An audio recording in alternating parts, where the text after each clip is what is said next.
தனலட்சுமி, இன்னைக்கு என்ன செயல்பாடு செய்ய போறீங்க?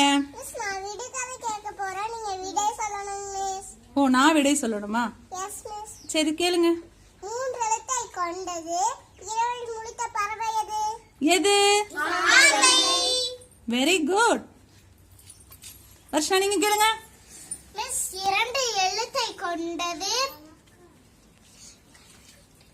மிஸ் வீட்டில் வழக்கம் விலங்கு எது? Very good. மிஸ் 3 எழுத்து கொண்டது சத்தான உணவு எது? முட்டை. Very good. 5 எழுத்து கொண்டது புளிப்பு சுவை